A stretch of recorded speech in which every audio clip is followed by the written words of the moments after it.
다 같이 기도드리겠습니다.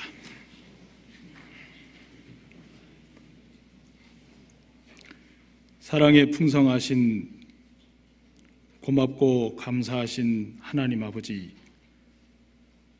저희들을 죄악 가운데서 구원해 주신 것을 진심으로 감사합니다. 심히 어리석고 미련하지만 우리를 불쌍히 여겨주셨으며 천성을 향하여 주님과 함께 동행할 수 있는 복되고 귀한 길을 저희들에게 보여주심에 진심으로 감사합니다. 하나님께서 우리의 육체의 남은 때를 결코 헛되고 헛된 것에 살지 않도록 붙들어 주시고 성령께서 우리의 마음을 온전히 주장하셔서 하나님의 말씀에 순종하며 하나님의 뜻을 위하여 살아갈 수 있도록 저희들을 순간순간 붙들어 주시게 되기를 기도합니다. 하나님께서 베푸신 이 크신 은혜를 저희들이 보답하는 마음으로 살 수 있도록 도와주시고 육신의 생각에 붙들려서 하나님 앞에 부끄러운 삶을 살지 않도록 인도하여 주시게 되기를 간구합니다. 오늘 저들이 함께 교제하는 동안 성령께서 함께 해주시고 이곳에 있는 저희들 각자에게 하나님께서 합당한 은혜로 인도하여 주시옵소서. 이 모든 시간을 우리 주님께 의지하옵고 우리를 죄악에서 구원해 주신 예수님의 이름으로 기도드리옵나이다. 아멘.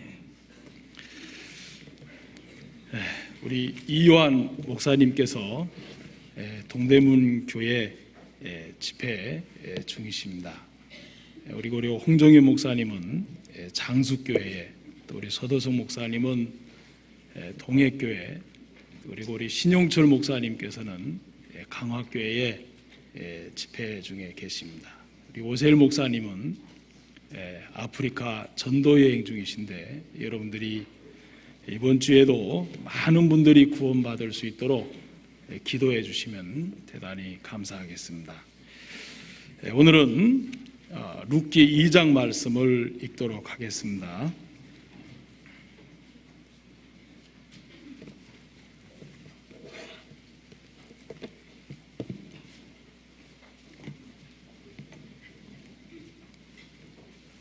룻기 2장 1절 말씀부터 읽겠습니다.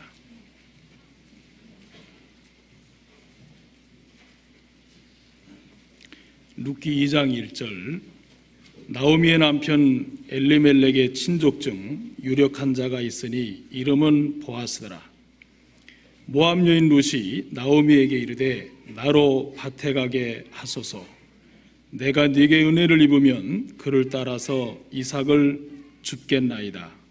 나오미가 그에게 이르되 내 따라 갈지어다 하매 룻이 가서 베는 자를 따라 밭에서 이삭을 줍는데 우연히 엘리멜렉의 친족 중 보아스에게 속한 밭에 이르렀더라. 조금 떨어져서 읽겠습니다. 8절로 넘어갑니다. 보아스가 룻에게 이르되 내 따라 들으라. 이삭을 주러 다른 밭으로 가지 말며 여기서 떠나지 말고 나의 소녀들과 함께 있으라. 그들의 베는 밭을 보고 그들을 따르라. 내가 그 소년들에게 명하여 너를 건드리지 말라 하였느니라. 목이 마르거든 그릇에 가서 소년들의 기러운 것을 마실지니라. 룻이 땅에 엎드려 절하며 그에게 이르되 나는 이방 여인이오늘 당신이 어찌하여 내게 은혜를 베푸시며 나를 돌아보시나이까. 보아스가 그에게 대답하여 가로되 내 남편이 죽은 후에 내가 시모에게 행한 모든 일과 내 부모와 고국을 떠나 전에 알지 못하던 백성에게로 온 일이 내게 분명히 들렸느니라. 여호와께서 내 행한 일을 보응하시기를 원하며 이스라엘의 하나님 여호와께서 그 날개 아래 보호를 받으러 내게 온전한 상 주시기를 원하노라. 루시가로되 내 주여 내가 당신께 은혜 입기를 원하나이다. 나는 당신의 시녀의 하나와 같지 못하오나 당신이 이 시녀를 위로하시고 마음을 기쁘게 하는 말씀을 하셨나이다. 13절 말씀까지만 읽겠습니다. 오늘은 룻의 신앙을 통해서 현대에 살아가는 우리 그리스도인들에게 하나님께서 주시는 교훈을 얻고자 합니다. 특히 이 룻은 제일 1장 1절에 시작하기를 사사들이 치리하던 때에 그렇게 룻기 1장이 시작이 됩니다. 사사들이 치리하던 때에 상당히 영적으로 방향을 잃어버린 어지러운 시대라고 말씀을 드릴 수가 있습니다. 왜냐하면 사사기에 보면은 이스라엘에 왕이 없으므로 자기 소견에 옳은 대로 행하더라. 이 말씀이 사사기 제일 끝장 마지막 절에도 동일하게 한 번 더 기록이 됩니다. 이스라엘에 왕이 없으므로 각각 자기의 소견에 옳은 대로 행하더라. 사실 많은 사람들이 이 시대를 살아가지만 하나님 앞에 예수 그리스도께서 또 하나님께서 왕으로 자리를 잡고 계시질 않기 때문에 자기 소견에 옳은 대로 또 자기 생각에 옳은 대로 그렇게 살아갈 수밖에 없습니다. 사실 구원을 받았다고 말하지만 마음에 분명하게 예수 그리스도께서 우리 마음에 왕으로 분명히 세우지 않는다면 우리의 사사로운 생각 속에서 살아갈 수밖에 없음을 사사기는 우리의 삶 속에서도 큰 교훈을 가져다 줍니다. 그런데 이렇게 영적으로 방향을 잃어버린 이런 시대에 룻이라는 여인은 모압 여자였습니다. 모압 그러면은 우리는 이스라엘 베들레헴에서 서쪽으로 동쪽으로 요단을 건너 동쪽으로 하면 바로 모압 땅인데 그 모압 그러면은 굉장히 우상 중에서도 가장 강교하고 가증한 그모스 신을 섬기는 그런 땅에서 모압은 출생이 된 겁니다. 자, 그가 어떻게 하나님 앞에 그런 귀한 신앙의 교훈을 우리들에게 줄 수 있었을까? 그리고 이 룻기를 보면은 룻에 관해서 소개할 때 꼭 앞에다가 수식어를 붙입니다. 안 붙여도 될 텐데 성경은 룻을 소개할 때 꼭 그냥 룻이라고 표현 안 하고 모압 여인 룻 이렇게 꼭 갖다가 붙입니다. 잠깐만 보겠습니다. 1장 22절을 보시면 나오미가 모압 지방에서 그 자부 모압 여인 룻과 함께 돌아왔는데 그들이 보리 추수 시작할 때에 베들레헴에 이르렀더라. 모압 여인 룻이라고 붙입니다. 자, 2장 2절에도 보시면 모압 여인 룻 이렇게 표현을 합니다. 또 21절에도 보시면 모압 여인 룻이 가로되 이렇게 표현을 합니다. 또 4장 5절에도 가보시면 모압 여인 룻에게 사서 이렇게 꼭 앞에다가 모압 여인 룻이라고 꼭 이렇게 붙입니다. 자, 이 모압 여인 룻이라는 이런 이름을 가진 여인이라고 하지만 그가 다윗의 왕가를 넘어 예수 그리스도의 족보에 오르며 믿음의 사람들 속에 끼어있는 모습을 보면 하나님께서 룻의 신앙 속에서 우리들에게 반드시 줄 수 있는 큰 교훈이 있겠다라는 마음이 들었습니다. 그래서 룻이 어떻게 이렇게 정말 하나님 앞에 신앙생활을 할 수 있었을까? 어떤 마음으로 그가 하나님 앞에 섰을까라는 마음이 들어졌습니다. 특히 그는 신명기 23장에 보면 모압과 암몬 사람은 영원히 여호와의 총회에 들어올 수 없는 민족으로서 하나님 앞에 정말 저주를 받은 민족입니다.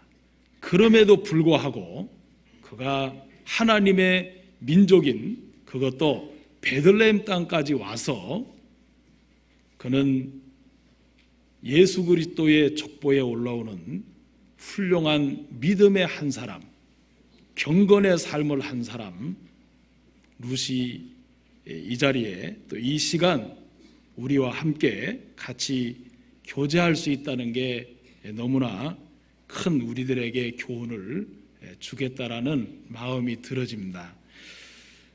저는 이 하나님께서 특히 룻기 2장에서 룻이 과연 어떤 마음을 갖고 베들레헴에 왔고 또 어떻게 해서 그는 모압을 버리고 등지고 베들레헴 땅을 택할 수가 있었을까? 오늘 제가 여러분에 읽어드린 이 룻기 2장 속에는 3번씩이나 우리의 눈에 뚜렷하게 들어오는 말씀이 있습니다. 자, 룻의 마음을 표현하는 이야기인데, 자, 룻기 2장 2절을 다시 한번 보겠습니다. 모압 여인 룻이 나오미에게 이르되 나로 밭에 가게 하소서. 내가 네게 은혜를 입으면 그를 따라서 이삭을 줍겠나이다. 나오미가 그에게 이르되 내 따라 갈지어다 하매. 조금 떨어져서 한 절 더 읽겠습니다. 10절입니다. 룻이 땅에 엎드려 절하며 그에게 이르되 나는 이방 여인이오늘 당신이 어찌하여 내게 은혜를 베푸시며 나를 돌아보시나이까. 자, 13절은 함께 같이 한번 읽겠습니다. 룻이 가로되 내 주여 내가 당신께 은혜 있기를 원하나이다. 나는 당신의 시녀의 하나와 같지 못하오나 당신이 이 시녀를 위로하시고 마음을 기쁘게 하는 말씀을 하셨나이다. 자, 룻의 마음 중심을 우리가 그의 마음의 고백에서 볼 수가 있습니다. 룻의 마음에 누구보다도 강하게 자리 잡고 있는 것 하나는 바로 은혜라고 하는 겁니다. 자, 은혜. 룻은 당한 일들은 생각해 보면 나오미의 집에 와서 베들레헴에 흉년이 왔습니다. 그리고 엘리멜렉이라는 집안이 흉년을 피해서 모압 지방으로 이주를 했습니다. 근데 모압 지방에 이주했을 때에 그 나오미 집에 시집을 온 바로 그 여인이 룻입니다. 자, 우정이라고 하는 뜻을 가진 룻인데 이 나오미가 룻을 맞이해서 오르바와 함께 말론과 기련 두 아들의 며느리를 삼은 겁니다. 그런데 룻은 불행하게도 그가 만난 일들은 처참한 일들이었습니다. 시아버지 엘리멜렉이 죽었습니다. 그리고 모압 땅에서 10여 년 동안 있는 동안에 그의 남편도 죽고 그의 동서의 남편도 죽습니다. 말론과 기련 그리고 엘리멜렉도 죽습니다. 하나님을 믿는다고 말하는 엘리멜렉 집안에 들어와서 룻이 만난 일은 정말 처참하고 하나님께서 그들을 징계하시는 없애시는 죽음을 맛본 룻이었습니다. 자, 그가 어떻게 이런 환경과 형편에서 베들레헴으로, 그것도 아무도 의지할 것이 없는, 아무도 바라볼 것이 없는 형편에서 베들레헴 땅으로 돌아오려는 마음을 가졌을까? 우리는 그의 마음 중심에서 외형적으로 당한 환경과 형편과 다른 그의 마음에 독특한 마음 하나를 품었다는 사실을 분명하게 깨달을 수가 있습니다. 그것은 바로 하나님 앞에 가진 마음인데, 그가 모든 것을 잃었지만 그 마음 하나 얻은 것은 하나님이었습니다.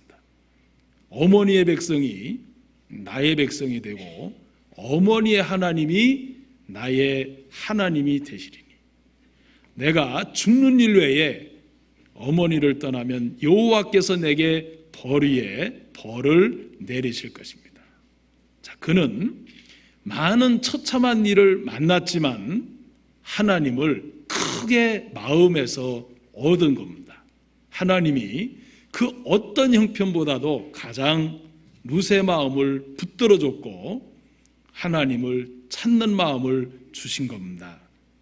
또 하나는 그가 베들레헴에 들어오면서 어떻게 하면 내가 하나님께 은혜를 입을까?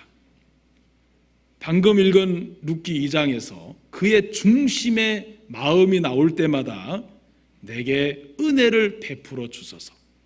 내가 은혜 있기를 원하나이다. 내가 네게 은혜를 입으면 이삭을 줍겠다라고 3번씩이나 고백하는 모습을 봅니다. 은혜. 자, 은혜라는 것이 우리는 너무 자주 듣고 생소한 단어가 결코 아닙니다. 그런데 은혜라는 것이 도대체 구원받은 그리스도인의 삶 속에서 어떻게 역사가 되고 어떻게 적용이 되며 어느 때에 우리의 삶 속에 임하며 누구를 통해 임할 수 있는가? 오늘 이 시간 룻의 신앙의 삶 통해서 여러 가지의 교훈을 얻을 수 있지만 그의 가장 크게 자리 잡고 있는 하나님 앞에 은혜를 입기를 원하는 그 은혜에 관한 부분을 함께 교제하도록 하겠습니다. 자, 은혜. 자, 성경에서 은혜라는 말씀이 제일 처음에 나오는 데가 있습니다. 혹시 기억나십니까? 창세기 1장, 2장, 3장, 4장, 5장까지 은혜라는 단어는 한 번도 나오지 않는데 하나님께서 노아 심판에 이르면서 은혜라는 말씀이 등장이 됩니다. 창세기 6장 8절입니다.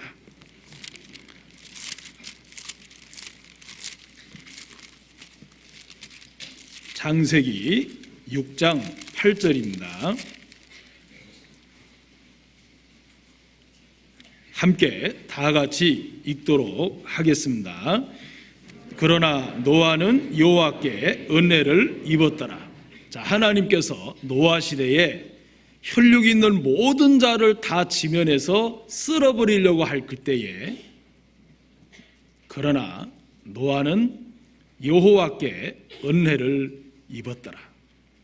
자, 은혜라는 이 단어는 히브리어로 헨입니다. 헨. 그런데 이 헨이라는 단어는 호의를 베풀다, 긍휼을 베풀다, 불쌍히 여기다라는 원어의 뜻을 풀면 그렇습니다. 그런데 이 헨이라는 단어는 어디서 유래가 됐냐면 하나니라고 하는 히브리에서 다시 유래가 됐는데 자비라고 하는 뜻입니다. 그런데 이 헨이라고 하는 은혜 속에 베풀다, 다시 말하면 은혜를 입었더라 라는 데가 있는데, 입었더라고 하는 단어는 히브리어로 마차입니다. 타는 마차가 아닙니다. 마차입니다.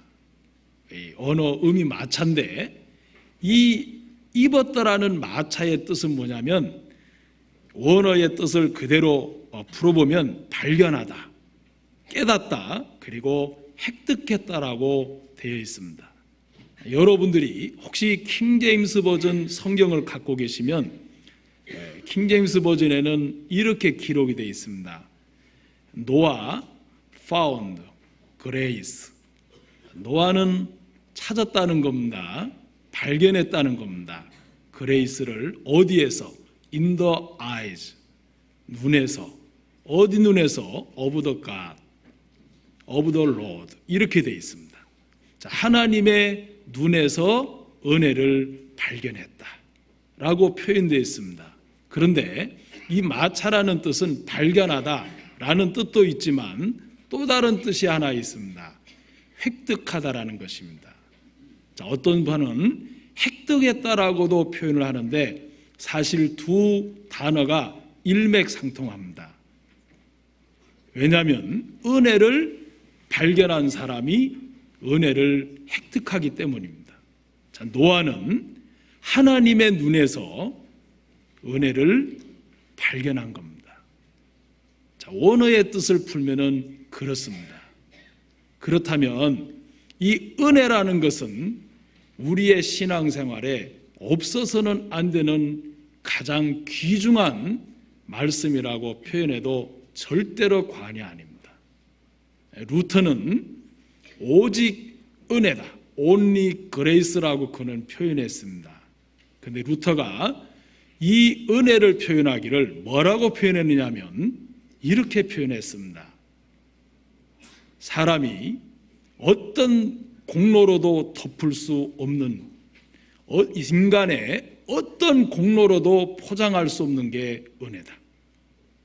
살 수도 팔 수도 없는 사람의 어떤 노력으로도 포장할 수 없는 게 은혜다. 그래서 루터는 이렇게까지 표현했습니다. 은혜를 하나님의 전부가 은혜다. 마치 마국간, 그 마국간의 말구유에서 태어나셨는데 말구유에서 태어난 하나님이다. 은혜를 그렇게 루터는 표현까지 했습니다.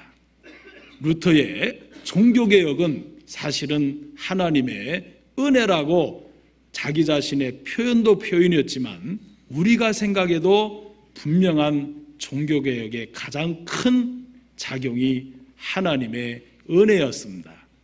자, 이 은혜는 사실 루세게에게 가장 큰 힘이었습니다.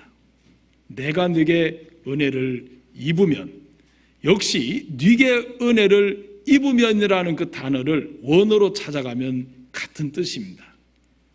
여호와의 눈 속에서 은혜를 발견했다는 겁니다. 자, 하나님의 눈에서 은혜를 발견한다면 발견하는 만큼 하나님의 은혜를 획득하고 우리 자신의 것으로 만들 수가 있습니다.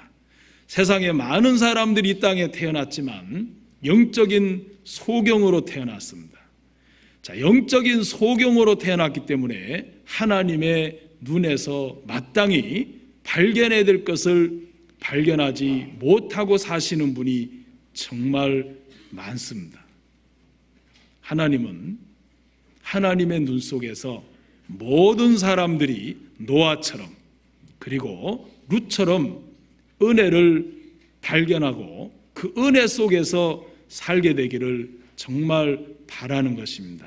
자, 그러나 이 세상에 은혜를 구하는 사람은 정말 많습니다. 그렇다고 다 하나님이 은혜를 베푸는 것은 결코 아닙니다. 잠언 29장입니다. 잠언 29장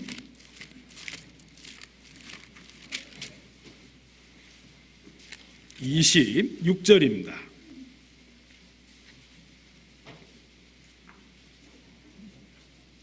잠언 29장 26절입니다.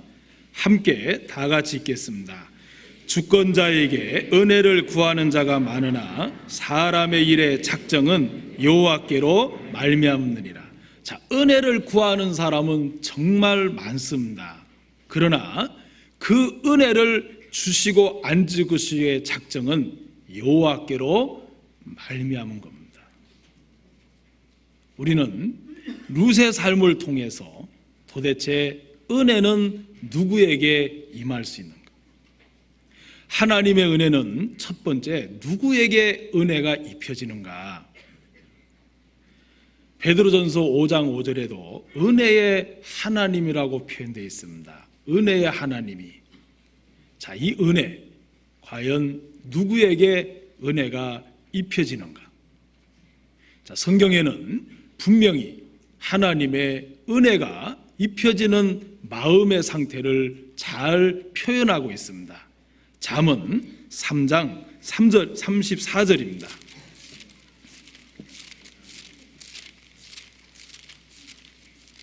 잠언 3장 34절입니다. 진실로 그는 거만한 자를 비웃으시며 겸손한 자에게 은혜를 베푸시나니. 거만한 자는 하나님이 비웃는다고 말씀하셨습니다. 그리고 겸손한 자에게 은혜를 베푸신다고 기록하셨습니다. 자, 몇 정도 찾겠습니다. 야고보서 4장 6절인 이 말씀을 그대로 인용하셨습니다. 4장 6절입니다.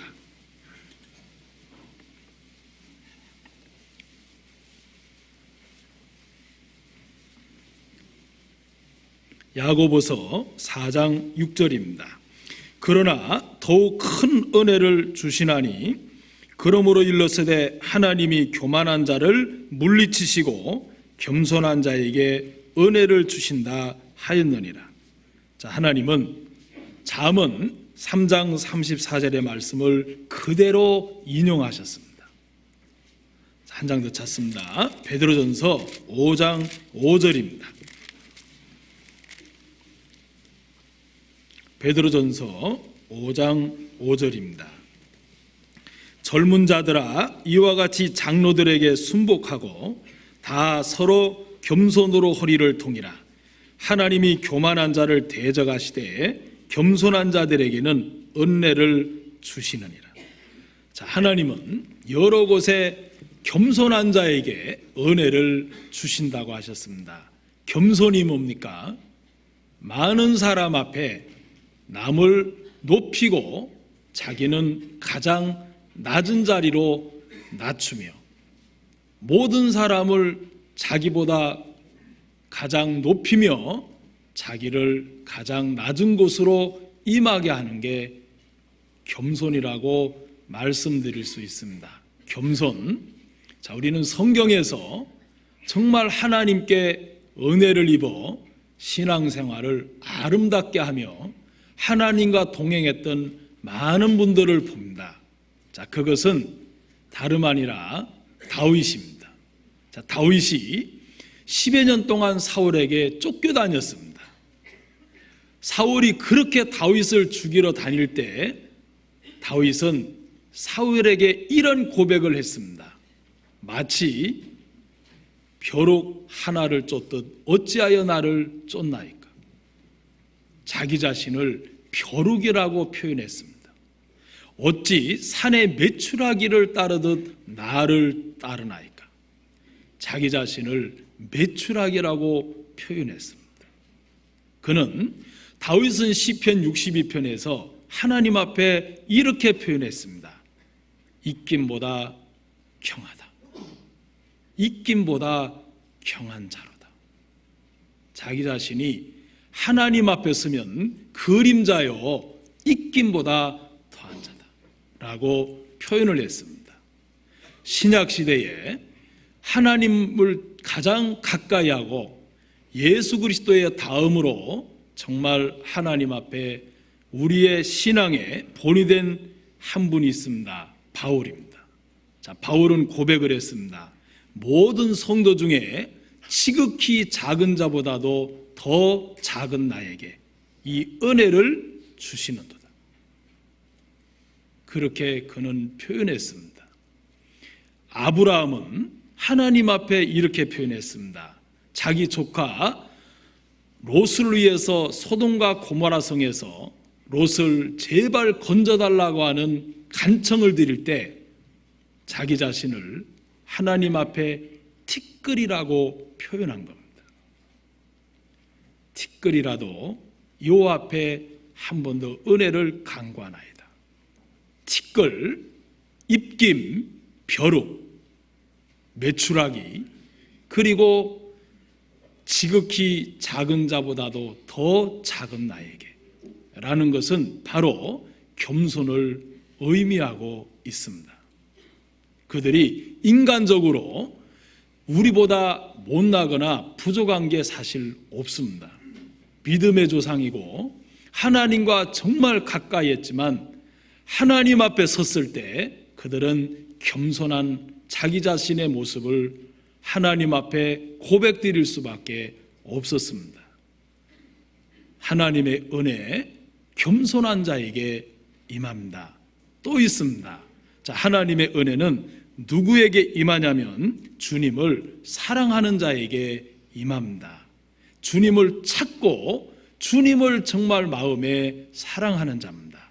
자, 성경 찾겠습니다. 신명기 5장 10절입니다.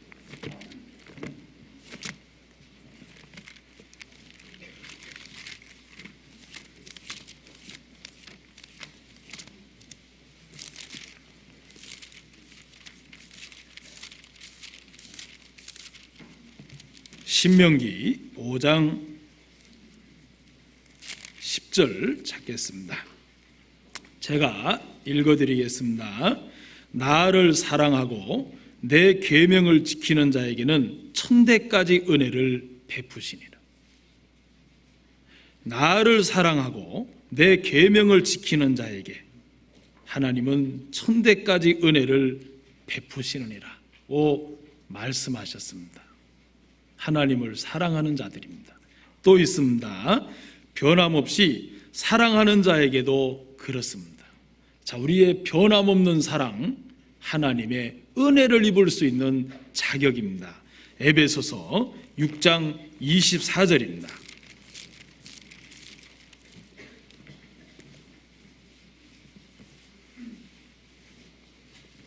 6장 제일 마지막 절입니다. 우리 주 예수 그리스도를 변함없이 사랑하는 모든 자에게 은혜가 있을지어다. 자, 변함없이 사랑하는 모든 자입니다. 하나님의 은혜가 임합니다. 그리고 성실과 공의와 정직한 마음으로 하나님 앞에 행하는 사람, 하나님을 만나며 하나님의 은혜를 반드시 입습니다. 자, 열왕기상 3장 6절입니다. 열왕기상 3장 6절입니다.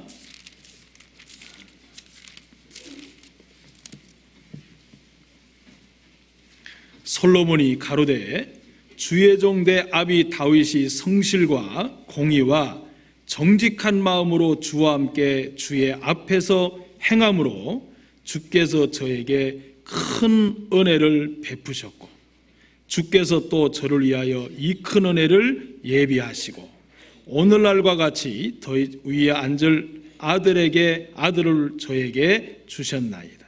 자, 하나님에게 은혜 중에도 큰 은혜가 있습니다. 자, 그 큰 은혜는 바로 하나님 앞에 성실과 공의와 정직한 마음으로 하나님 앞에 행하는 바로 다윗과 같은 사람입니다. 자, 이렇게 하나님은 분명한 은혜를 베풀 자를 보여주고 계십니다. 마지막, 우리는 하나님 앞에 은혜를 입을 자가 또 하나 있습니다. 바로 하나님을 두려워하는 자입니다. 자, 시편 31편입니다. 2편입니다. 시편 32편.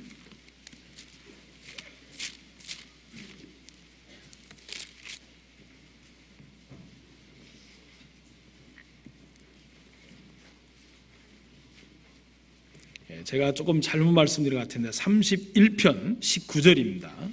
31편 19절입니다. 자, 함께 같이 한번 읽겠습니다. 주를 두려워하는 자를 위하여 쌓아두신 은혜, 곧 인생 앞에서 주께 피하는 자를 위하여 베푸신 은혜가 어찌 그리 큰지요. 자, 주를 두려워하는 자를 위하여 은혜를 베푸시는데, 자, 주를 두려워하는 자에게는 은혜를 쌓아뒀다고 말씀하셨습니다. 많은 은혜를 쌓아놨습니다. 자, 하나님은 마치 은혜를 쌓아놓고 우리를 기다리신다고 하신 겁니다. 그런데 하나님의 은혜를 받을 수 있는 사람, 정말 그를 두려워하며 그 앞에 공의와 정직과 정의로 행하는 사람에게는 더 큰 은혜를 베풀어 주신다고 말씀하고 계십니다. 성경에 정말 하나님 앞에 두려움으로 인해서 바로가 이스라엘의 아이들이 나면 전부 죽이라고 하는 바로의 명을 두 산파가 받았습니다. 나라는 애굽입니다. 자, 애굽의 속국으로 살면서 두 산파는 바로의 명을 받은 겁니다. 그 시대에 애굽 왕의 바로의 명은 정말 왕과 같은 명이 아니라 하늘과 같은 명과 같습니다. 어마어마한 명이었습니다. 남자아이를 전부 죽여라. 자, 그런데 이 두 산파가 하나님을 두려워함으로 남자아이를 전부 다 살리기 시작합니다. 자, 그때 외형적으로 보면은 두 산파가 바로에게 죽임을 당하고 어려움을 당할 것 같은데 오히려 그 집안에 더 왕성해지고 더 아름다워지는 모습을 성경은 표현했습니다. 그 이유는 하나님께서 두 산파에게 은혜를 베푸시니라 라고 기록이 되어 있습니다. 자, 우리는 하나님 앞에 이렇게 첫째로 누구에게 하나님은 은혜를 베푸시는가 라는 것을 살펴봤습니다. 자, 그런데 여러분들이 정말 구원을 받으셨다면 여러분과 저는 하나님 앞에 너무나 큰 은혜를 입은 사람입니다. 엄청난 은혜를 사실 입은 겁니다. 자, 우리가 우리의 마음속에 은혜를 한번 한 해를 다 보내면서 깊이 한번 생각해 볼 수 있는 시간이 있다면 마음에 깊이 묵상을 해도 정말 아름다운 시간이 될 겁니다. 자, 우리가 한 해를 보냅니다. 벌써 12월입니다.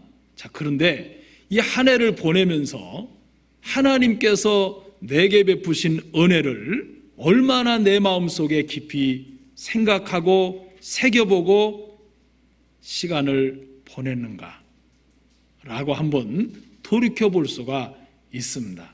자, 우리는 물질 문명 속에 살아갑니다.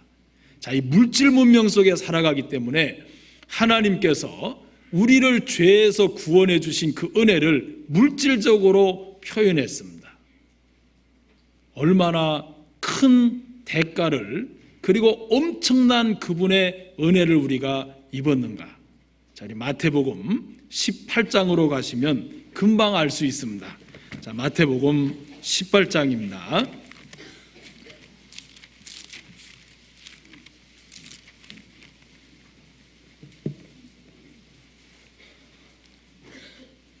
마태복음 18장 23절입니다. 이러므로 천국은 그 종들과 회개하려 하던 어떤 임금과 같으니.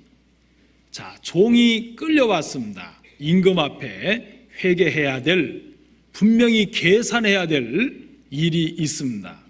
아마 이 땅에 살아가는 모든 사람이라면 하나님 앞에 반드시 계산해야 될 일이 있습니다. 죄값입니다. 누구도 피할 수 없습니다. 하나님의 백보자의 심판 앞에 어떤 누구도 그 자리를 외면할 수가 없습니다. 자, 그런데 예수님께서 이 표현을 하시기를 어떻게 표현하셨냐면 1만 달란트 빚진 자의 표현을 하셨습니다. 자, 1만 달란트 빚진 자를 데려와서 갚으라고 말했습니다.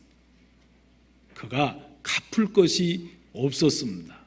자, 그래서 그에게 탕감을 해서 놓아 보내주는 말씀이 기록됐는데, 자, 우리는 1만 달란트를 생각해 보면서 우리가 물질 문명 속에 살아가기 때문에 하나님은 우리 마음에 더 가까이 하나님의 베푸신 큰 은혜를 한번 기억해 보라고 하는 의미와도 같습니다.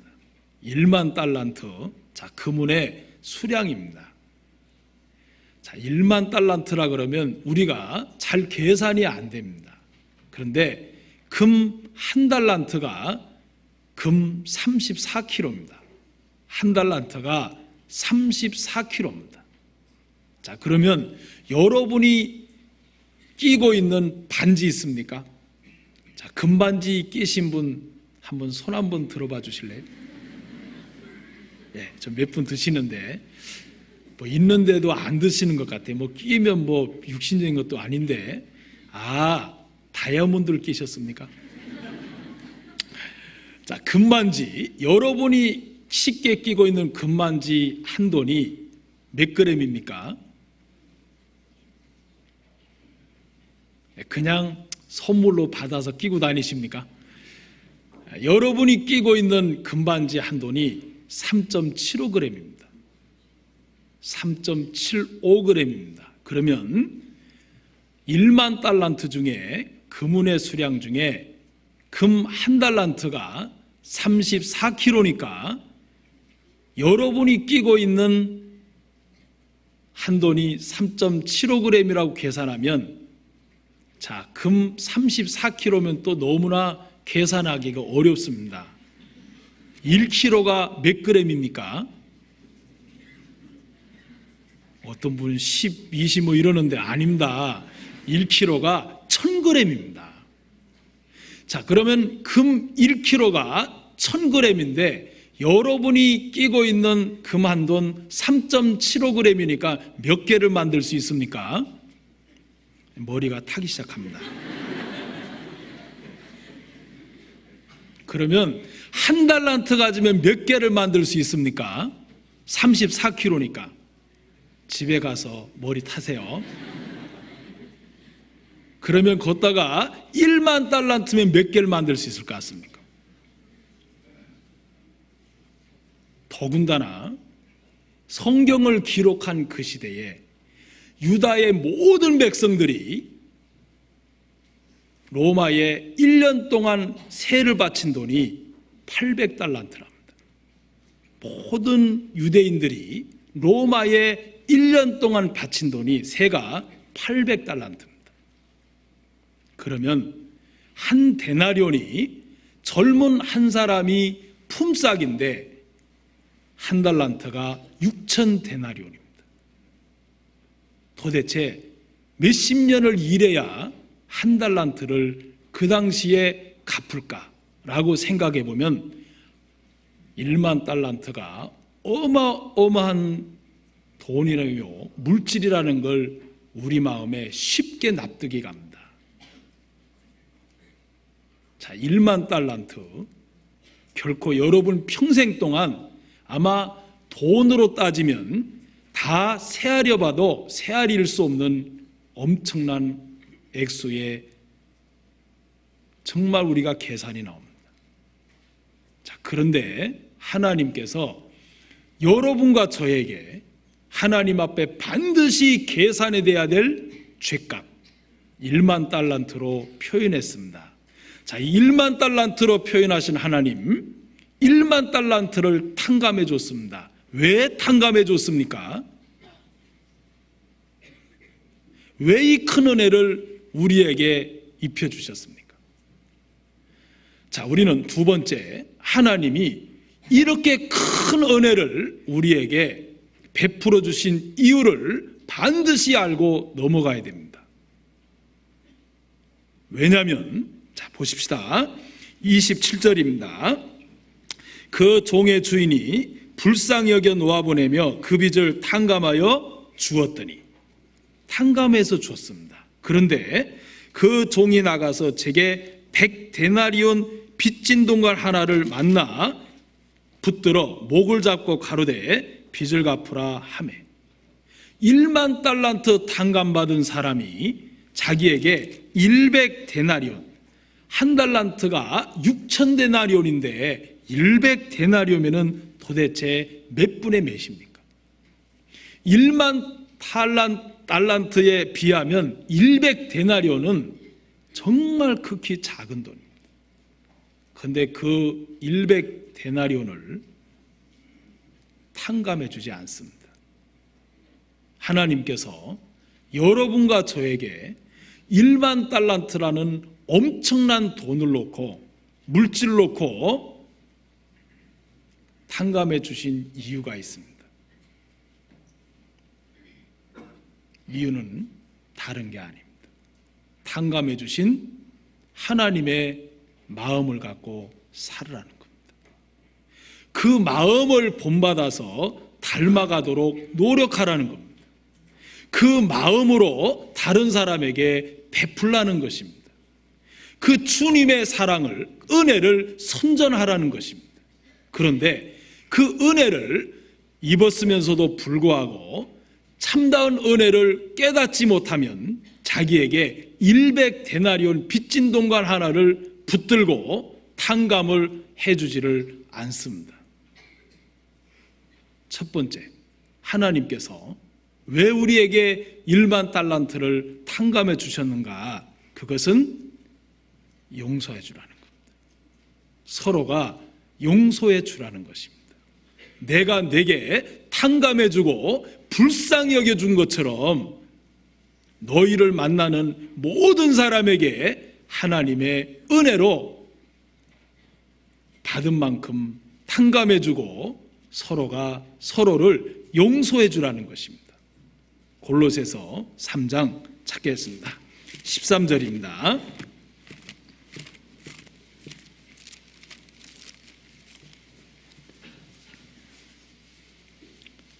골로새서 3장 13절입니다. 자, 함께 같이 한번 읽겠습니다. 누가 네게 혐의가 있거든 서로 용납하여 피차 용서하되 주께서 너희를 용서하신 것 같이 너희도 그리 하고라고 기록되어 있습니다. 자, 우리가 신앙생활하다 보면 옆에 있는 형제자매들 그리고 우리를 향해서 핍박하는 많은 사람들, 조롱하는 분도 있습니다. 용서하라는 것입니다. 내가 내게 긍휼을 베푼 것처럼, 은혜를 베푼 것처럼, 탕감해 준 것처럼 용서해 주라는 것입니다. 그래서 먼저 우리에게 큰 은혜를 입혀 주신 겁니다. 자, 은혜를 입혀 주신 이유는 또 있습니다. 함께 고난을 받으라는 것입니다. 성경 찾습니다. 빌립보서 1장 29절입니다.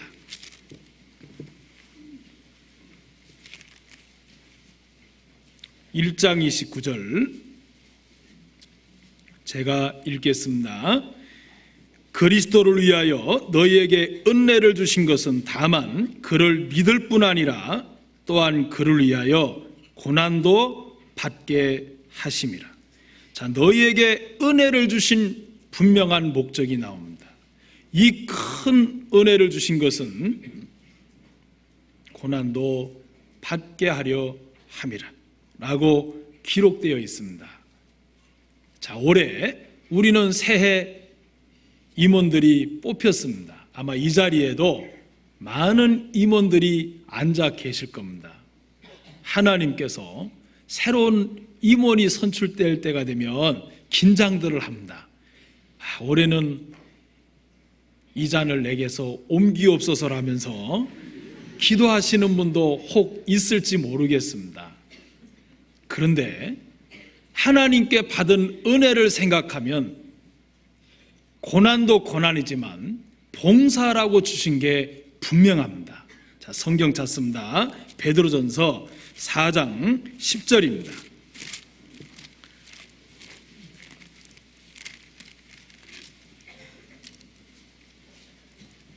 베드로전서 4장 10절입니다. 자, 함께 같이 한번 읽겠습니다. 각각 은사를 받은 대로 하나님의 각양 은혜를 맡은 선한 청지기 같이 서로 봉사하라.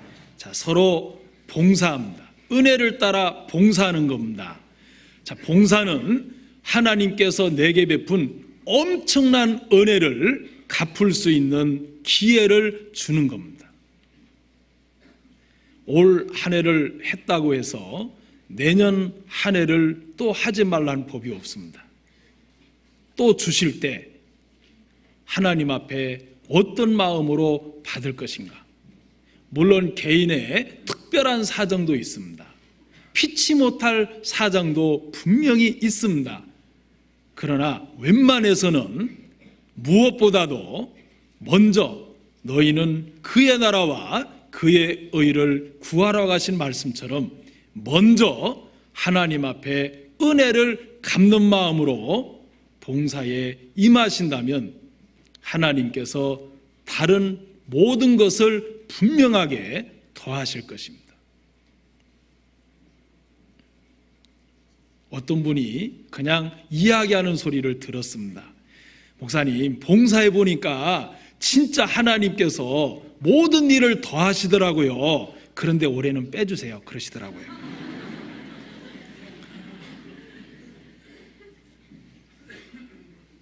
또 한 번 그 일을 한다는 것이 쉽지는 않습니다. 그러나 하나님 앞에 분명하게 우리 마음에 세워져야 되는 게 있습니다. 하나님께서 내게 베푸신 은혜가 얼마나 큰 것인가를 잠잠히 생각해 보면 하나님 앞에 마다하지 않고 감사한 마음으로 기회를 잃어버리지 않을 겁니다. 몸이 건강할 때, 몸이 움직여질 때, 그리고 자유롭게 활동할 수 있을 때 이 기회를 잃어버리지 말자. 하나님께서 내게 이렇게 활동할 수 있는 모든 것을 다 주셨다면 하나님 앞에 봉사라는 분명한 의미가 있을 것이다. 그리고 그 하나님 일 자체가 아니라 그 일을 맡겨주신 하나님을 한 해를 배워보자. 아마 하나님의 너무나 많은 것을 얻고 보람된 한 해를 마칠 것입니다. 하나님이 우리에게 은혜를 베풀어 주신 것이 그렇게 이유에서입니다. 자, 하나님은 또 은혜를 베푸신 분명한 이유가 있습니다. 바로 은혜를 따라 수고입니다. 자, 성경 찾겠습니다. 고린도전서 15장 10절입니다.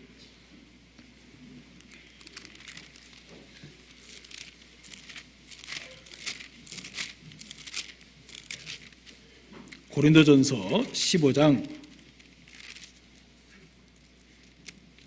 10절입니다. 제가 읽겠습니다. 그러나 나의 나된 것은 하나님의 은혜로 된 것이니 내게 주신 그의 은혜가 헛되지 아니하여 내가 모든 사도보다 더 많이 수고하였으나 내가 아니요 오직 나와 함께 하신 하나님의 은혜로라. 자, 하나님의 베푸신 그 은혜가 헛되지 아니하여 내가 모든 사보다 더 많이 수고했다라고 바울은 자기를 소개하고 있습니다. 사실 수고는 마음만으로 되지 않습니다. 손발이 움직여야 되고 그리고 물질도 들어가야 될 때도 있고 애매하게 어려운 일도 있습니다. 그리고 일하다 보면 수고하다 보면은 본의 아니게 실수도 합니다.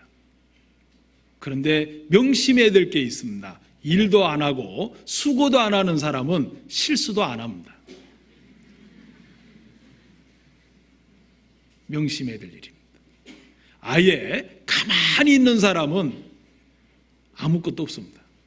드러날 일도 애매히 욕먹을 일도 없습니다.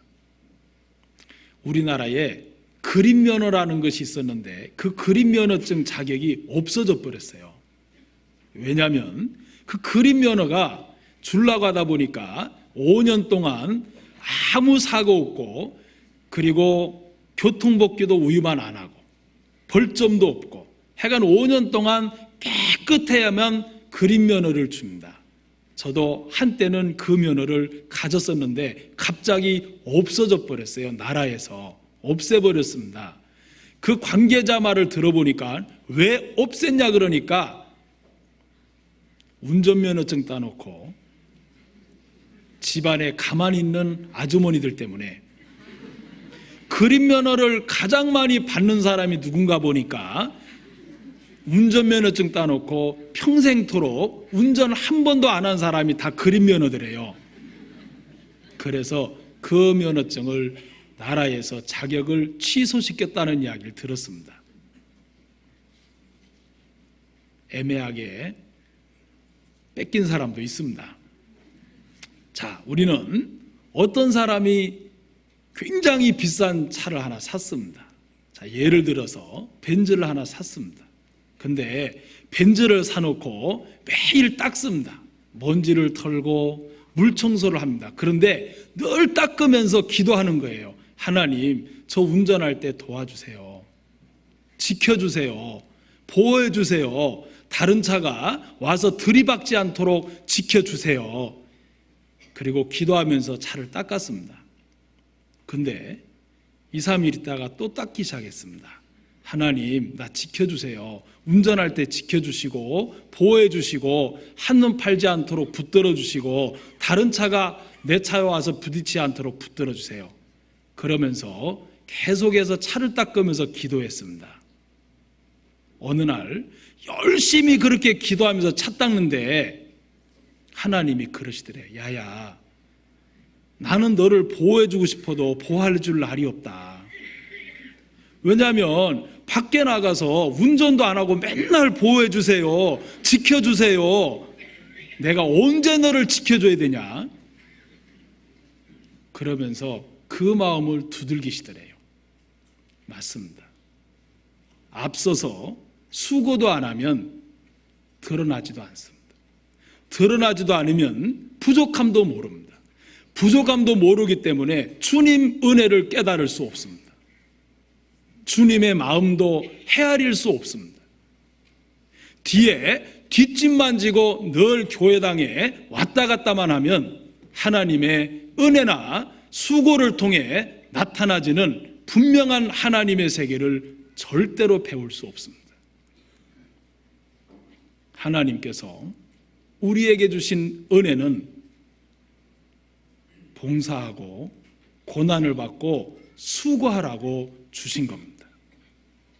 또 있습니다. 자, 하나님께서 우리에게 분명하게 이런 은혜를 주신 이유가 있습니다. 일꾼이 될 수 있습니다. 에베소서 3장 7절입니다.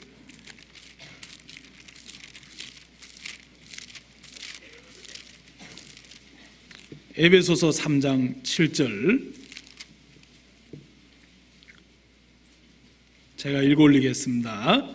이 복음을 위하여 그의 능력이 역사하시는 대로 내게 주신 하나님의 은혜의 선물을 따라 내가 일꾼이 되었노라. 자, 은혜를 따라, 은혜의 선물을 따라 일꾼이 되었다라고 바울은 고백합니다. 그리고 8절입니다. 함께 읽겠습니다. 모든 성도 중에 지극히 작은 자보다 더 작은 나에게 이 은혜를 주신 것은 측량할 수 없는 그리스도의 풍성을 이방인에게 전하게 하시고, 자, 바로 전도의 일꾼이 된 겁니다. 전도자가 된 겁니다. 자, 은혜를 확실하게 깨달으면 우리의 마음속에 은혜가 정말 깊어지면, 넓어지면, 높아지면 우리는 그 안에서 고난도 받을 수 있습니다. 봉사도 할 수 있습니다. 수고도 할 수 있습니다. 일꾼도 될 수 있습니다. 전도자도 될 수 있습니다. 그 모든 게 은혜 하나로 다 깨달아질 수가 있다는 겁니다. 하나님은 우리에게 은혜를 갚으라고 많은 은혜를 베풀어 주신 것입니다. 결코 은혜를 헛되이 받는 일이 없기를 하나님은 그래서 권고하시는 겁니다. 하나님은 그래서 은혜를 정말 깨달으면 모든 걸 할 수 있기 때문에 하나님은 이 은혜에다가 모든 것을 다 맞춰 놓으신 겁니다. 셋째로, 이 은혜는 누구로부터 옵니까? 도대체 이 은혜라는 것은 어디서부터 시작이 됐습니까? 바로 예수 그리스도입니다. 자, 우리 요한복음 1장 17절을 찾아갑니다.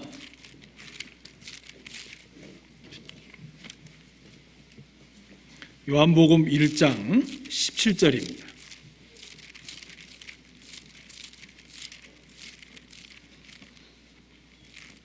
자, 함께 같이 한번 읽겠습니다. 율법은 모세로 말미암아 주신 것이요 은혜와 진리는 예수 그리스도로 말미암아 온 것이라. 자, 예수 그리스도, 그분을 세우신 하나님의 목적은 은혜를, 이 땅에 하나님의 은혜를 나타내고 표현하고 증거하라는 것입니다.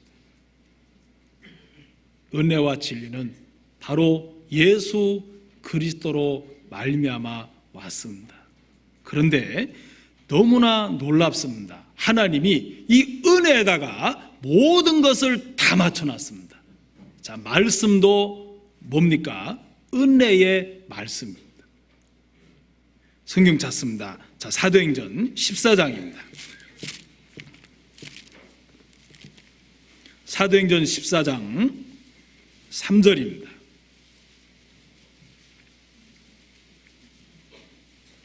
두 사도가 오래 있어 주를 힘입어 담대히 말하니 주께서 저희 손으로 표적과 기사를 행하게 하여 주사 자기 은혜의 말씀을 증거하시니. 자, 말씀도 은혜입니다. 은혜의 말씀입니다. 자, 20장 32절입니다. 사도행전 20장 32절입니다. 자, 함께 같이 한번 읽겠습니다. 지금 내가 너희를 주와 및 그 은혜의 말씀께 부탁하노니 그 말씀이 너희를 능히 든든히 세우사 거룩해 하심을 입은 모든 자 가운데 기업이 있게 하시리라. 자, 은혜의 말씀께 부탁하면서 바울은 예루살렘을 떠납니다. 은혜의 말씀께 부탁한다. 자, 그런데 여러분과 제가 입은 가장 큰 구원이 그렇습니다. 구원도 은혜입니다. 이 은혜를 말미암아 믿음으로 구원을 얻었나니 행위에서 난 것이 아니요 하나님의 선물이라. 자, 우리 성경 찾겠습니다. 사도행전 15장입니다. 우리가 받은 구원 11절입니다. 15장 11절 함께 읽겠습니다. 우리가 저희와 동일하게 주 예수의 은혜로 구원받는 줄을 믿노라 하니라. 자, 구원도 은혜입니다. 복음도 그렇습니다. 복음, 은혜의 복음입니다. 20장입니다. 자, 20장 24절입니다. 자, 사도행전이니까 찾기 쉬울 겁니다. 20장 24절. 나의 달려갈 길과 주 예수께 받은 사명 곧 하나님의 은혜의 복음을 증거하는 일을 마치려면은 나의 생명을 조금도 귀한 것으로 여기지 아니하노라. 복음도 은혜의 복음입니다. 자, 하나님께서 구원을 받은 사람들에게는 은사도 주십니다. 그런데 은사도 은혜로 주신다고 말씀하셨습니다. 로마서 12장입니다.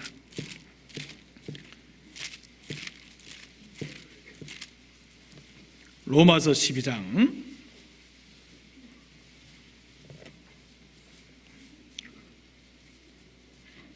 6절 제가 읽겠습니다. 우리에게 주신 은혜대로 받은 은사가 각각 다르니 곧 예언이면 믿음의 분수대로. 자, 은사도 은혜입니다. 자, 하나님은 그래서 모든 것을 은혜에다가 다 맞춰놨습니다. 은혜, 하나님도 은혜의 하나님이시라고 너무 많은 곳에 자신을 나타내셨습니다. 예수 그리스도로 말미암아 은혜가 내려옵니다. 은사도 은혜입니다. 말씀도 은혜의 말씀입니다. 그리고 구원도 은혜의 구원입니다. 복음도 은혜의 복음입니다. 하나님은 은혜에다가 모든 것을 다 맞추어 놓으신 겁니다. 그래서 바울은 디모데에게 이렇게 권면합니다. 은혜 속에 강하라. 은혜 속에 강하라는 겁니다. 정말 은혜에 강하다면 무엇든지 할 수 있습니다. 은혜에 강하다면 뭐든지 할 수 있습니다. 하나님께서 우리에게 복음을 주셨을 때 은혜의 복음이기 때문에 우리의 마음에 점점 은혜가 더욱더 신앙생활하면 할수록 크게 자리를 잡을 수밖에 없는 겁니다. 어떤 사람은 신앙생활하면서 권태가 난다는 이야기도 있습니다. 잘못된 겁니다. 하면 할수록 은혜가 우리 마음속에 더 넓어지고 깊어지고 높아지는 것이 아름다운 정상적인 신앙생활이라고 말씀드릴 수 있습니다. 은혜 속에 강하라. 자, 은혜 속에 강하라. 그렇게 부탁을 한 겁니다. 그러면 왜 바울은 디모데후서에서 은혜 속에 2장 1절에 강하라 그랬을까? 자, 은혜에 강하라 그러면 우리 마음속에 가장 중심에 심겨져야 될 것이 있습니다. 무엇이 여러분 마음에 가장 중심에 심겨져야 되겠습니까? 그리스도의 은혜입니다. 자, 성경 찾겠습니다. 갈라디아서 6장 마지막 절입니다.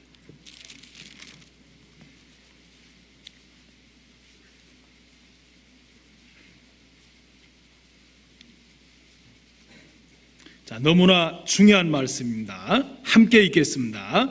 형제들아, 우리 주 예수 그리스도의 은혜가 너희 심령에 있을지어다. 자, 무엇이 너희 마음 중심에 있길 원합니까? 그리스도의 은혜가.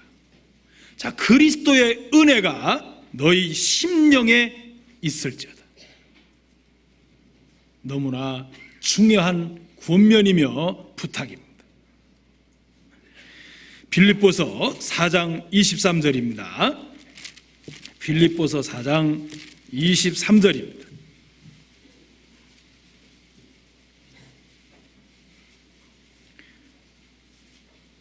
주 예수 그리스도의 은혜가 너희 심령에 있을지어다. 자, 디모데후서 4장 마지막 절입니다. 나는 주께서 내 심령에 함께 계시기를 바라노니 은혜가 너희와 함께 있을지어다. 자, 우리 마음 중심에 뭐로 지킬 만한 것이 있으되 내 마음을 지키라.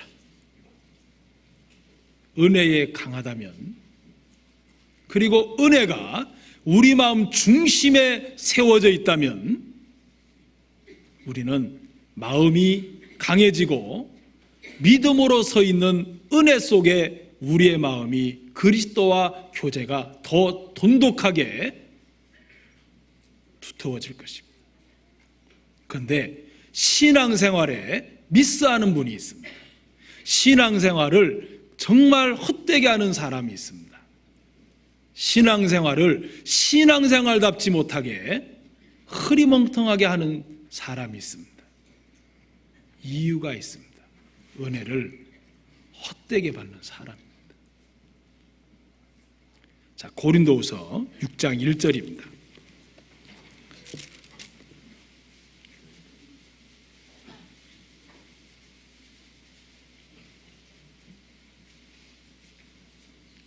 자, 함께 같이 한번 읽겠습니다.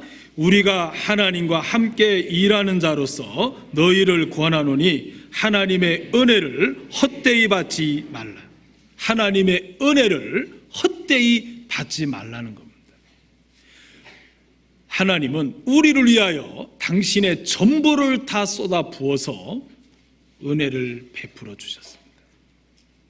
그래서 바울은 로마서 1장에 이렇게 고백을 합니다. 나는 헬라인이나 야만이나 모든 자에게 빚진 자로다. 왜 빚을 졌습니까? 하나님 앞에 엄청난 은혜로 탕감을 받았기 때문입니다. 나는 빚진 자로다. 자, 만약에 이런 예를 한번 생각해 보시겠습니다. 여러분 눈앞에 지옥을 정말 보여주었습니다. 엄청난 지옥을 보여주고 한쪽에 1만 달란트를 딱 갖다 놨습니다. 지옥에 들어갈래? 1만 달란트를 갚을래? 그러면 어느 쪽을 선택하실랍니까?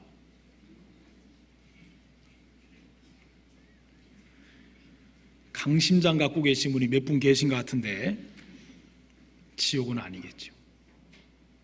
평생토록 나는 갚을 겁니다. 아마 지옥과 1만 달란트를 여러분 눈앞에 보여준다면 차라리 나는 최선을 다해서 마음을 다해서 1만 달란트를 갚겠습니다 라고 대부분 여러분들은 대답할 것입니다. 신앙은 하나님의 은혜에 보답하는 삶입니다. 여호와께서 내게 베푸신 모든 은혜를 무엇으로 보답할고, 날마다 우리의 삶 속에서 보답하는 마음을 가지면 무엇이든지 할 수 있습니다. 한 나라의 조선시대인 것 같습니다. 한 임금이 대신들을 모아놓고 바깥 조용한 장소에서 큰 회의가 벌어졌습니다. 나라의 중태자한 일을 벌이기 시작했습니다. 자, 대신들을 둘러앉아서 왕이 한참 동안 너무나 나라 일에 중요한 일을 의논하고 있는데, 자, 그 당시에는 불이 없습니다. 그래서 호롱불을 켜놓고 중요한 일을 의논하고 있었습니다. 그런데 갑자기 바람이 불었습니다. 바람이 휙 하고 불더니 호롱불이 다 꺼져버렸습니다. 갑자기 칠흑같이 어두운 밤이 돼버렸습니다. 그런데 왕 옆에 있던 왕비가 소리를 쳤습니다. 웬 놈이냐 하고 소리를 쳤습니다. 왜냐하면 그 왕비가 너무너무 예뻐서 대신이 어둠컴컴한 칠흑한 밤에 그 왕비의 얼굴에 너무 반해서 왕비의 손목을 잡은 겁니다. 아마 저희 자매와 같았던가 봅니다. 이 왕비가 소리를 쳤습니다. 웬 놈이냐? 그러면서 각건을 딱 잡아 당겼습니다. 옛날에 그 대신들은 이 갓을 썼잖아요. 그리고 각건을 이렇게 묶었습니다. 각건을 확 잡아 당겼습니다. 그리고 왕비가 소리쳤습니다. 왕이여, 이 각건을 내가 잡았나이다. 불을 켜셔서 처벌하여 주시기를 바라나이다 하면서 찢어지는 목소리로 왕비가 외쳤습니다. 갑자기 정적이 흘렀습니다. 조용했습니다. 그리고는 왕이 이야기를 했습니다. 내 말을 듣거라. 모든 대신들은 내 말을 듣거라. 모든 대신들은 각건을 지금부터 다 뜯어서 내 앞에 던져라. 부두둑 부두둑 부두둑 소리가 났습니다. 그리고 전부 다 뜯어서 왕 앞에 다 집어 던졌습니다. 그리고 왕이 말했습니다. 불을 켜라고. 왕비의 손에 틀켜져 있는 각은 누구 건지 모릅니다. 다 뜯겨져 있습니다. 어느 날 나라에 큰 전쟁이 터졌습니다. 어떤 장수도 나갈 수가 없는데 왕이 고민이 됐습니다. 누가 나갈까? 누가 좀 나가줄까? 그런데 몸짓도 그렇게 크지도 않은 왜소한 한 대신이 나섰습니다. 제가 나라를 위해서 이 목숨을 바쳐 드리겠나이다. 너무나 격렬한 싸움이었습니다. 왕이 보내면서도 패할 것 같은 염려와 걱정을 떨쳐버릴 수가 없었습니다. 그런데 상상 밖으로 모든 전쟁을 이기고 대신이 돌아왔습니다. 장군이 돼서 돌아왔습니다. 승리를 이끌고 돌아왔습니다. 그때 왕이 물었습니다. 무엇이 너의 마음을 그렇게 담대케 하고 무엇이 너의 마음에 그렇게 나를 위하여 충성토록 했느냐? 그 장군은 무릎 꿇고 고백했습니다. 저는 이미 죽은 목숨입니다. 저는 이전에 왕께서 왕비의 손을 붙들었던 죄인입니다. 그때 저는 이미 죽었습니다. 그런데 왕께서 모든 대신들의 각근을 끊어버리고 내 생명에 은혜를 베풀었습니다. 제가 그 은혜를 잊을 수가 없어서 죽을 각오를 하고 이미 죽은 자이기 때문에 죽을 각오를 하고 뛰어들었습니다. 그때서 왕의 은혜를 갚았던 대신의 고백을 왕은 들을 수가 있었습니다. 바울은 그가 당한 수많은 고난을 우리는 고린도후서 11장에서 많이 볼 수 있습니다. 엄청난 수고와 고난과 봉사 속에 살았습니다. 하지만 그는 그걸 은혜로 여겼습니다. 왜냐하면 은혜가 그에게는 너무나 컸고 너무나 깊었고 너무나 높았기 때문입니다. 하나님의 은혜가 우리 마음에 깊어지면 깊어질수록 우리의 마음은 넓어질 수 있습니다. 너희는 보답하는 마음으로 너희 마음을 넓혀라. 하나님의 은혜를 보답하는 마음만 있으면 누구에게든지 마음을 넓힐 수 있습니다. 자, 우리가 살다 보면 아주 자그마한 아이에게도 짜증을 냅니다. 갓난아이에게도 우리가 짜증을 낼 때 있습니다. 그런데 제가 잠깐 지나가다가 길거리에서 그 모습을 보면 웃을 때가 있습니다. 그 짜증난 아이가 무엇을 안다고. 갓난아이가 뭘 합니까? 그런데 막 그 앞에 짜증을 냅니다. 우리의 마음이 좁아져 있다는 겁니다. 그 당시에 그 사람의 마음이 좁혀져 있다는 거예요. 하나님은 우리의 마음속에 너희 심령의 은혜가 있을지어다. 그리스도의 은혜가 너희 심령 안에 있을지어다. 자, 우리는 올 한 해를 마무리하면서 우리 마음에 다시 한번 각오해야 될 필요가 있습니다. 구원받은 그리스도인이라면 딱 두 가지입니다. 내가 은혜를 갚는 삶을 살 거냐, 아니면 은혜와 상관없이 내 육체만을 위해서 살 거냐. 자, 은혜를 갚되 철두철미하게 갚는 마음으로 열심을 품고 살 거냐, 아니면 적당한 거리를 들고 내 생각 안에서 살 거냐. 우리는 둘 중에 하나입니다. 근데 정말 은혜를 많이 입었어도 은혜를 깨닫지 못하고 은혜를 헛되이 받고 은혜를 헛으로 돌린 사람이 있습니다. 성경에 나발입니다. 그는 다윗의 은혜를 정말 많이 입었습니다. 자, 사무엘상 25장입니다.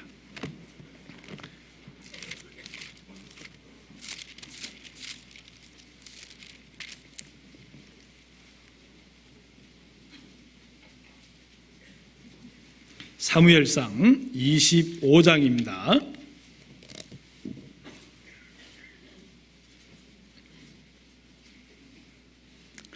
2절 읽겠습니다. 사무엘상 25장 2절입니다. 마온에 한 사람이 있는데 그 업이 갈멜에 있고 심히 부하여 양이 3천이요 염소가 1천이므로 그가 갈멜에서 그 양털을 깎고 있었으니.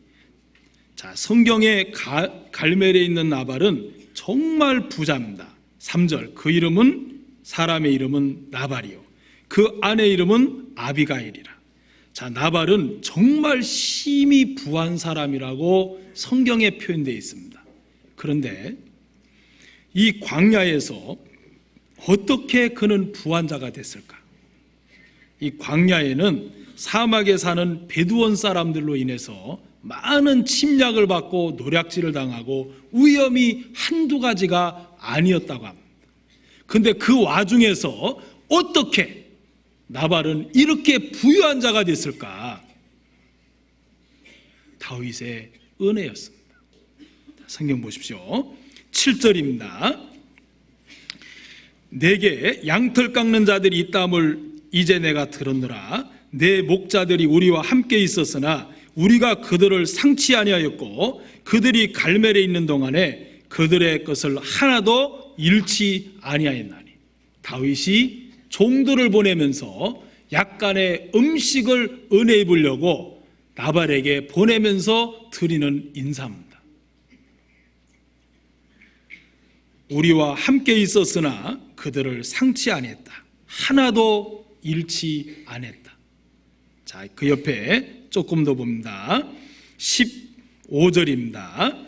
우리가 들에 있어 그들과 상종할 동안에 그 사람들이 우리를 매우 선대하였으므로 우리가 상하거나 잃은 것이 없었으니. 나발은 모르지만 나발의 종들은 다 압니다. 왜 나발도 모르겠습니까? 나발의 종들이 정확하게 알고 있습니다. 우리가 들에 있을 때에 그 사람들이 우리를 매우 선대하여 우리가 상하거나 잃은 것이 없었다. 16절입니다. 우리가 양을 지키는 동안에 그들이 우리와 함께 있어 밤낮 우리에게 담이 되었습니다. 이래서 큰 거부가 된 겁니다. 엄청난 거부가 된 겁니다. 자, 그런데 이런 엄청난 은혜를 잊고도 다윗이 약간의 음식을 그들에게 요청하러 보냈을 때 정말 정중하게 보냈습니다. 야, 내가 너를 지켜줬으니까 나에게 떡 좀 주라. 그렇게 안 했습니다. 종들을 보낼 때도 다윗의 이름으로 보냈습니다. 자, 성경 5절에 보시면 다윗이 이에 10 소년을 보내며 그 소년들에게 이르되 너희는 갈멜로 올라가 나발에게 이르러 내 이름으로 그에게 문안하고 이같이 그의 부하게 사는 자에게 이르기를 너는 평강하라. 내 집도 평강하라. 내 소유의 모든 것도 평강하라. 자, 다윗이 10 소년을 보냈습니다. 자, 이 10이라고 하는 것은 최상의 존경이며 전적으로 의뢰하는 존경의 의미로 완전 10 숫자를 보낸 겁니다. 그런데 한마디로 나발이 거절했습니다. 왜 거절했습니까? 이유는 딱 하나입니다. 11절 읽겠습니다.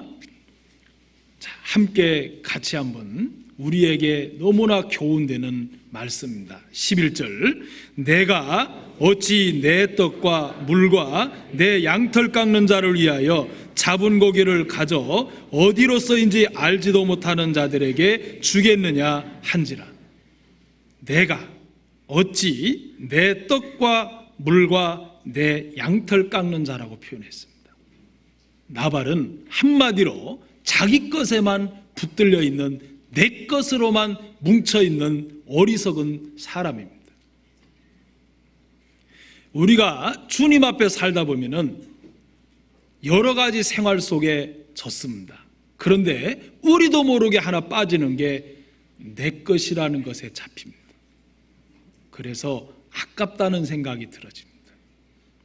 마치 어린아이에게 1,000원을 주고 과자 봉지를 사다 줬습니다. 사다 줬는데 엄마가 야, 나 과자 하나만 줘 이러고 손을 벌렸습니다. 근데 아기가 싫어 하고 안 줍니다. 자, 그 과자가 어디서부터 왔는지 잘 모르는 겁니다. 두 손을 불끈 쥐고 안 줘. 그럽니다. 두 봉지를 사줬는데 두 봉지 더 가슴에 끌어안습니다. 안 돼. 세 봉지를 사줬습니다. 더 끌어안습니다. 더 안 돼. 그러면서 어린아이들의 모습입니다. 하지만 하나님의 은혜에 취하면 우리는 하나님의 분명한 사실을 알 수 있습니다. 내게 있는 모든 것이 받지 아니한 것이 무엇이냐? 너희가 받지 아니한 것처럼 어찌하여 자랑하느냐? 여러분, 우리에게 있는 모든 것이 받지 아니한 것이 어디에 있습니까? 특히 하나님은 은혜를 일반 은혜와 특별 은혜로 굳이 나누자면 일반 은혜는 모든 사람들에게 생명과 호흡과 만물을 친히 주신 겁니다. 일반적인 은혜입니다. 모든 사람에게 주셨습니다. 모든 사람에게 차별 없이 다 주셨습니다. 생명과 호흡과 만물을 주신 자니라. 하지만 특별 은혜가 있습니다. 그거는 구원입니다. 정말 특별한 은혜입니다. 그 특별한 은혜 하나님께서 우리에게 허락하신 겁니다. 아비가일은 그런 나발을 봤습니다. 그리고 그는 마음의 결정을 내리라고 종들에게 부탁을 받습니다. 자, 17절입니다. 그런즉 이제 당신은 어떻게 할 것을 알아 생각하실지니 이는 다윗이 우리 주인과 주인의 온 집을 해하기로 결정하였음이니이다. 주인은 불량한 사람이라 더불어 말할 수 없나이다. 불량한 사람, 고집센 사람, 자기밖에 모르는 사람, 바로 그리스도인의 육신을 이야기하고 있습니다. 나발은 우리의 육신입니다. 종들은 지혜로웠습니다. 어떻게 할 것을 결정하십시오. 이때 나발은, 아비가일은 아침 일찍 모든 음식을 갖춰서 다윗을 맞이하러 갑니다. 종들에게 다윗의 은혜를 들은 겁니다. 그는 18절에 보면 많은 음식을 준비했습니다. 그리고 많은 걸 갖춰서 아침 일찍이 다윗을 맞이하러 갑니다. 그리고 그가 나발의 집에 내렸던 모든 죽음을 막는 지혜로운 여인으로 등장합니다. 아비가일입니다. 그뿐만이 아닙니다. 아비가일은 다윗의 은혜를 깨달았을 뿐만 아니라 다윗이 누군지를 알았습니다. 자, 25장 조금만 한번 보겠습니다. 28절입니다. 주의 여종의 허물을 사하여 주옵소서. 여호와께서 반드시 내 주를 위하여 든든한 집을 세우시리니 왕이 될 것도 알았습니다. 분명히 알았습니다. 그리고 29절 사람이 일어나서 내 주를 쫓아 내 주의 생명을 찾을지라도 내 주의 생명은 내 주의 하나님 여호와와 함께 생명싸개 속에 쌓였다는 것도 알았습니다. 절대로 다윗을 건드릴 수 없는 약속의 왕임을 분명히 그는 알았습니다. 그뿐만이 아닙니다. 하나님께서 다윗에게 하신 말씀도 분명히 알고 있었습니다. 30절입니다. 여호와께서 내 주에 대하여 하신 말씀대로 모든 선을 내 주에게 행하사 내 주를 이스라엘의 지도자로 세우신 때에 그는 다윗의 은혜, 다윗을 알았습니다. 그래서 그는 정말 나발보다는 다른 삶을 살았습니다. 어느 날 하나님이 나발을 쳤습니다. 그리고 다윗이 그 소식을 듣고는 아비가일에게 내 아내가 되달라고 사람을 보냈습니다.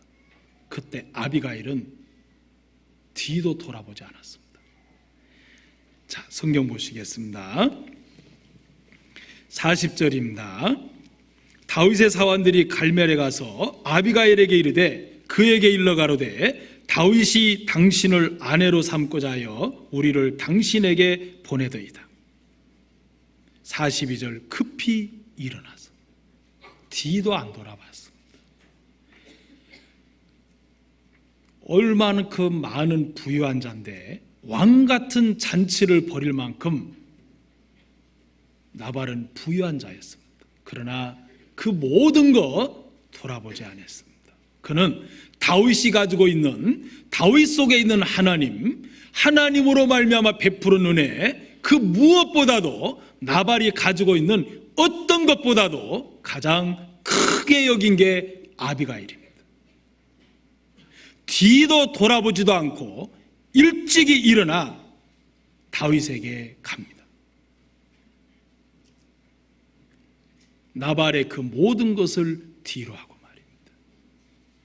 정말 하나님의 은혜를 깨닫는다면 아비가일 같은 삶을 충분히 살 수가 있습니다. 우리의 삶 속에 하나둘을 살펴보면서 하나님 앞에 더욱더 마무리할 수 있는 한 해입니다. 우리 마음에 결정할 수 있는 계기입니다. 내가 정말 하나님의 은혜를 깊이 생각하고 그 은혜를 다시 한번 새겨보면서 그 은혜에 보답하는 삶을 내년 한 해 동안 올 한 해를 보내면서 반성하고 돌이키며 내년 한 해를 다시 한번 다짐해 볼 수 있느냐, 아니면 그냥 이대로 하나님의 은혜와 상관없이 내 생각대로 살 것이냐.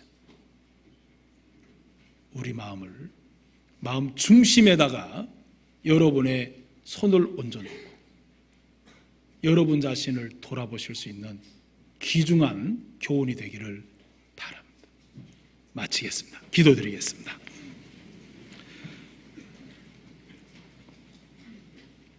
걸어가신 하나님 아버지, 저희들을 사랑하시고 저희들을 위하여 쏟아부으신 하나님의 모든 은혜는 저희들이 잊을 수가 없습니다. 하나님께서 베풀어 주신 이 은혜, 하나님의 은혜를 저들이 하나하나 생각해 보면서 그 은혜에 붙들리며 봉사도 하고 수고도 하고 그리고 하나님 앞에 일꾼이 되며 은혜를 따라 아름다운 건축자로서 하나님 앞에 영광을 돌리는 삶이 될 수 있도록 우리 각자에게 하나님께서 성령으로 인도해 주시게 되기를 간구합니다. 너희 심령에 그리스도의 은혜가 있기를 바란다고 하는 여러분의 부탁의 편지처럼 우리의 마음속에 그리스도의 은혜가 우리의 심중에 세워져 있어서 하나님의 은혜를 갚는, 보답하는 은혜 속에 젖어서 수고하며 봉사하며 영광의 삶이 되도록 인도하여 주옵소서. 주님 앞에 감사와 영광을 돌리옵고 예수 그리스도의 이름으로 기도드리옵나이다. 아멘. 찬송가 부르겠습니다. 408장입니다.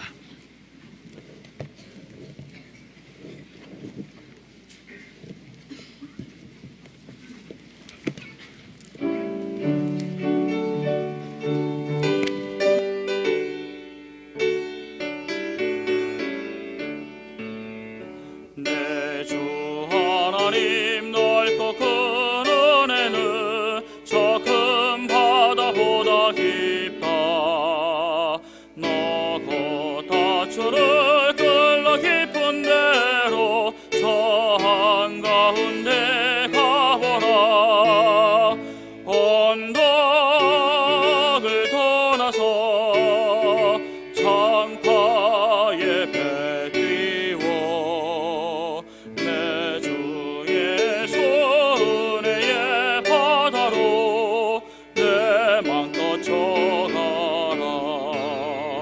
왜 너 인생은 언제나 거기서 저 큰 바다 물결 보고 금이 모르는 깊은 바닷속을 한 번에 하렴 보나.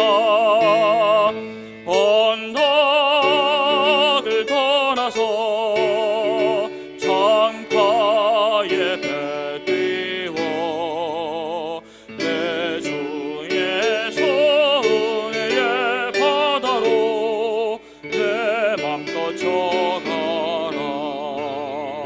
많은 사람이 얕은 물가에서 저 큰 바다 가려다가 찰싹거리는 작은 파도 보고 마음이 조여서 못 가네. 언덕을 떠나서 창가에 배 띄워 내 주의 손의 바다로 내 맘껏 쳐가라. 자고 가거라 이제 곧 가거라 저 큰 은혜 바다 향해. 자고 내 너를 저 깊은 데로 가라. 망망한 바다로 언덕을 떠나서 창가에 배 띄워 내 주의 손의 바다로 내 맘껏 쳐가라.